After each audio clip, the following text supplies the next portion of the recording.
Hello, everybody, and welcome back to episode number 3 of our topic, challenges, where do they come from, and how to deal with them. So just like the title says, episode 1, we spoke about challenges. Rachel, Momo, and Arrington shared about some of the challenges that they went through and are still going through. By the way, welcome back, guys. I didn't introduce you, Arrington, Momo, and Rachel. Episode 2, we spoke about where they come from, why they're there. Wouldn't it be so much easier if our world was just a happiness machine and it was just about collecting amazing experiences in life and not necessarily doing any work? Who wouldn't want that reality? We learned that 97% of the people in a TED Talk, I don't even know if they're spiritual or not, said no, they wouldn't want to be plugged into a happiness machine. No fulfillment there. They would have no motivation to move, go to the gym, eat. Everything would be already taken care of. They'd literally just be sitting plugged into the happiness machine. And now how to deal with our challenges, which is what we're speaking about right now in episode 3. So I'm just going to go straight to it, guys. Rachel, Momo, Arrington, whoever wants to just jump in, because you guys dealt with some pretty serious challenges, which I think many of the people that are watching can relate to. How did you get through it? What is a tool that you use in your life to get through a challenge when you're facing it? I think for me, because I've been studying Kabbalah my whole life, I've always had this, or not always, but developed this view of challenges being there to help you, to help you grow, to help you change, to learn new things. So I think for me, whenever I'm in a challenge, I have to kind of pause and realize and just remember, kind of have that, mentality again of being like, okay, wait, like maybe there's a lesson for here. Something has to be for me. This isn't just happening. So I always try to keep in mind, like, what I always ask myself, no matter what challenge, big, small, whatever, always, like, I sit there and kind of just like, wait, what can I learn from this? Why is this happening? What is it trying to show me that I need to work on? What is it trying to, like, as I mentioned before, my foot surgery, right? My whole thing was like, why is this happening? Really, not just physically, I need to get foot surgery done, but like, kind of, why am I going through this whole journey and through this whole experience? I was like, okay, I need to work more on this. I need to do this. And you learn to, it changes, for me at least, it makes me appreciate the challenge, and it kind of gets me excited for it. Like before the surgery, I hate pain, I hate doctors, all that, but I was like, I found myself excited almost, because I knew that it was like this whole thing that I'm going to go on and like experience all these different challenges. So it's really just having that mentality of like, what am I going to learn from this, and what am I going to take? So you're telling me that you were actually excited before your surgery? I was actually excited the night before. I remember actually sitting there and being like, okay, I'm excited to kind of go on this, because I knew it was so good for me. I knew I was going to learn so many things through it, through the process. Amazing. So to sum up your tool, it's just saying, there was one question that you asked that just actually slipped my mind. What am I going to learn from this? How can this help me? Always. And that really helps me change the view. I love that. Yeah. Thanks. Momo, Arrington? Go ahead, Momo. Take it away, bro. Okay. So for me, 2 things. One is, there's this concept in Kabbalah called pause, what a pleasure, which means anytime we find ourselves being reactive or afraid or angry or fearful, basically anytime we're about to lose control, in that moment, right before we like blow up and actually physically react to it, right, or emotionally react to it, pause and say, what a pleasure, right? Meaning like, wow, this is here. It's a good sign. It means I'm doing something right. Something great's about to happen if I handle this correctly, right? Coupled with that is a phrase that I repeat to myself as often as I can. I write it down places. I say it every day, right? Kind of like an affirmation, which is, the universe only gives you what you can handle, never more, right? Which is basically saying any challenge that comes my way, whether I see it or not, the universe knows I can handle that. I have the strength, I have the ability, I have whatever it takes to handle that situation. So when I think, this is actually a real life example. We had 1 week at work here where there was like a lot of people coming in from out of town, from other branches. And I'm like the AV guy. I do the tech, the camera work. And suddenly I was going to have like a triple workload for like 2 weeks straight. And I was losing my mind. Every day I told myself, all right, I'm sending in my resignation. I'm done. I can't handle this. For 2 weeks, I wanted to quit every single day. One day I'm making lunch at home and like on my work break. I'm like, oh my God, life sucks. This is terrible. Da, da, da, da. And then it came to me. I said, oh my God, the universe only gives me what I can handle. That means the universe has enough confidence in me to be able to deal with the triple workload for 2 weeks straight. Like, there's no way, bro. I don't believe it. And then I was like, okay, like if I can pull this off, it means something big is about to happen. My vessel, my limited thinking is about to stretch because, you know, as soon as I realize I can handle this triple workload, I could probably handle a lot more things in my life I didn't think about. And I swear the biggest smile just grew on my face. And I started actually getting kind of hyped up and excited. I was like, okay, challenge accepted, buddy. Let's do this. Oh, yeah.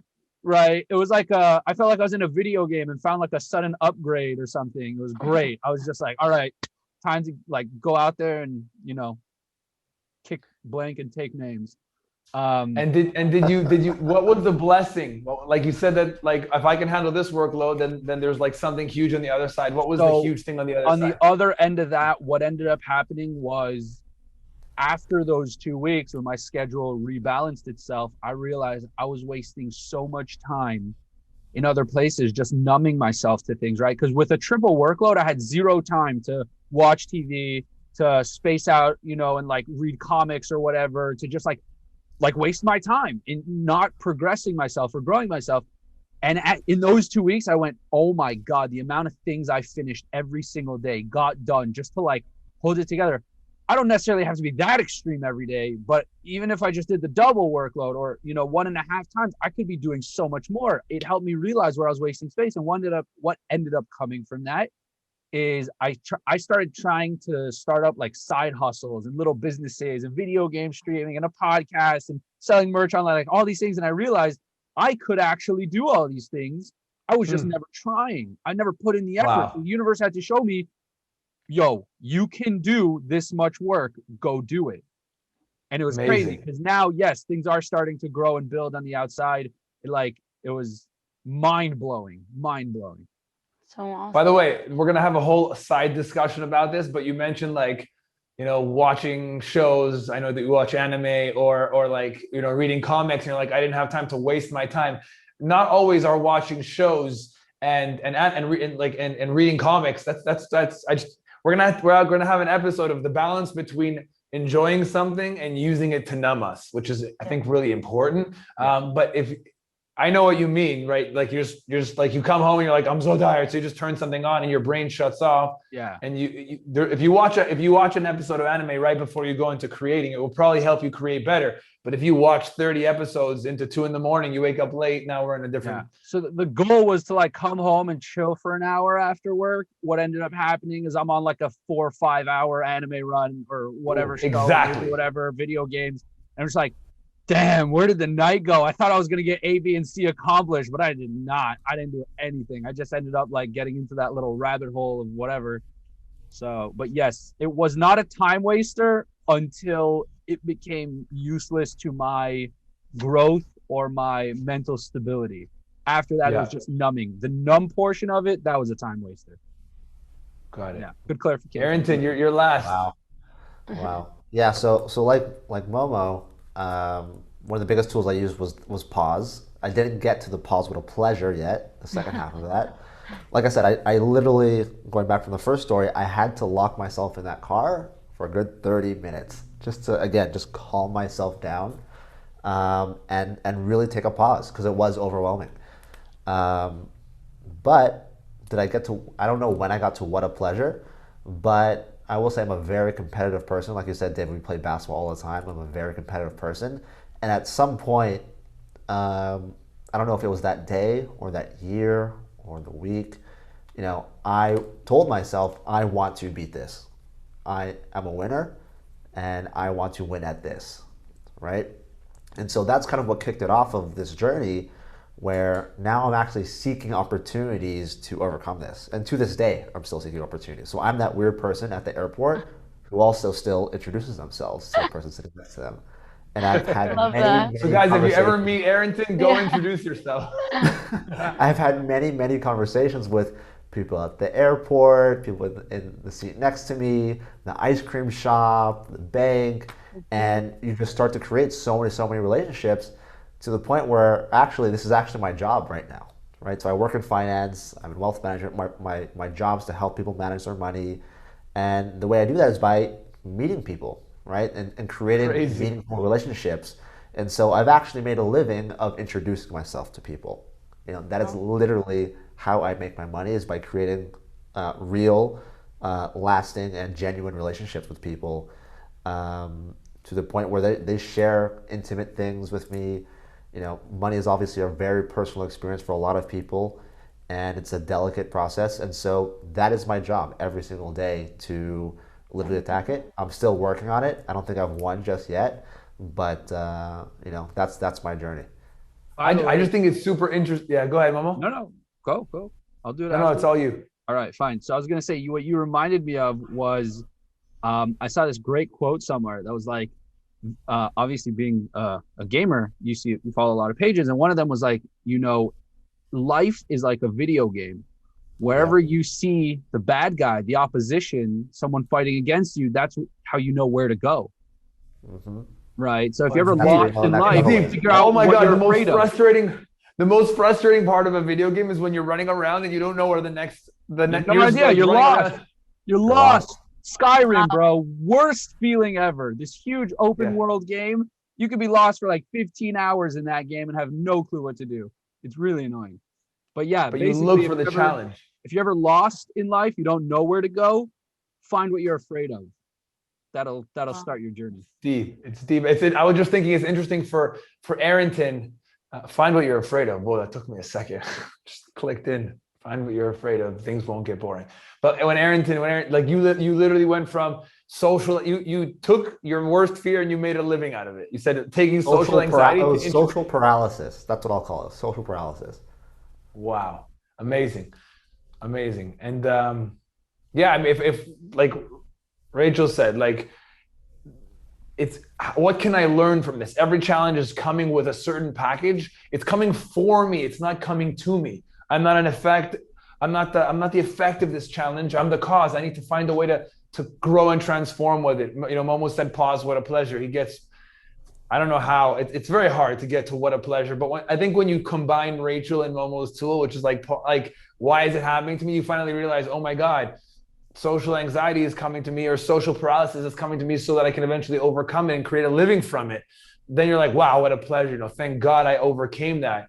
Like if you were socially accepted by everyone and you felt so good, you'd probably choose a career that was more challenging to you. It's just interesting. We say we look for that boss, we look for that challenge, and that led you to your path. So, and I also loved what Arrington said about just, I'm a winner, and this challenge is one that I need to win against. And I think we could all use a little daily dose of like a shot in the morning of, I'm a winner. All of us are winners. We came here to win. We came here to overcome our challenge. Whether we see ourselves as winners or not, deep down, we are all winners, but we just need to remind ourselves and say that every day. And I think, Arrington, that's just a daily reminder. I'm a winner. Absolutely. And I'm not necessarily winning by making the most money. I'm winning by facing my challenges daily. Right. Well, again, I don't remember. I'm bad at quotes, but what was that quote from? I don't remember who, but that the moment you were created was the day that the creator decided that the world can't live without you. Wow, yeah, I've seen that. I love that. I know roughly the quote. It's Rav Nachman of Breslov. Yeah. I'm pretty sure it's Rav Nachman of Breslov. But yes, the moment you were created is the moment that the creator decided this world can't be without you. So we all have light to bring to this world. Arrington, Momo, Rachel, me, you sitting down and watching this. But the light is always going to be on the other end of those challenges. That's why you're here. So hopefully this talk to frame challenges differently, give you some tools to deal with them, understand where they come from, will help you along this journey in facing your challenges and ultimately, you know, becoming the best you, because the world can't live without you. Just before we signed off, I know that there's a lot of people out there who don't really learn stuff with vague, you know, just sayings and meanings. So let me just give you a more detailed outline of how this works. And for 1 week, take this on yourself, that anytime you find yourself about to burst, whether it's from stress or anger, right? For example, it's like 6 a.m., you just got up, you're tired, you're angry, just first pause. Don't even go to what a pleasure yet. For a week, all you have to do is pause as many times as possible. Find the times where you're super stressed, where you're about to burst, where you're about to react, and pause. Somebody said something and you're about to snap back, pause. Your homework, your schoolwork, your friends have overloaded you and you're just about to burst, just pause. Don't even try to say what a pleasure yet. Pause for 1 week. And then once you feel like you've gotten to the point where you've learned, okay, now I know where to pause, right? Because everything's a growth process. Don't try and take the whole thing on at once. First, learn to pause. Then in like a week or 2 weeks, whenever you feel you've gotten good at it, turn it into what a pleasure, right? These are the step-by-step ways to do it. First is to recognize where I need to pause, and then start with what a pleasure. It can sound very overwhelming if you just say pause, what a pleasure. Like, what does that mean? So yes, I get it. Yeah. We've done it. We've been there. The practice is how you make this work. So just for the first week or two, however long it takes you, it could be a month, it could be 2 months, right? You're very new to this, maybe. Just learn to pause and give yourself some credit. You might not get it every time. You might have missed a few. At the end of the day, try and review right before you go to sleep or whatever. You know, when you have a few minutes, just think to yourself, okay, where could I have paused? And then the next day, you'll see yourself recognizing more places to pause. And then eventually you'll get to the point where you say, what a pleasure. And every time you're about to get stressed or worried, all the worst things that you think are about to happen in life are about to turn into insane blessings, insane opportunities, and insanely powerful things for you. I don't think we should end with anything else but that. So we'll sign off with that. And thank you guys so much for watching us in this episode, in this topic, challenges, where they come from and how to deal with them. And we'll see you guys in future topics. Thank you guys so much for watching. Thank you, Momo, Rachel, and Arrington, for your stories and your tools. So powerful. Absolutely. Thanks for giving us Good a luck, place everybody. to share them. Thanks for the opportunity.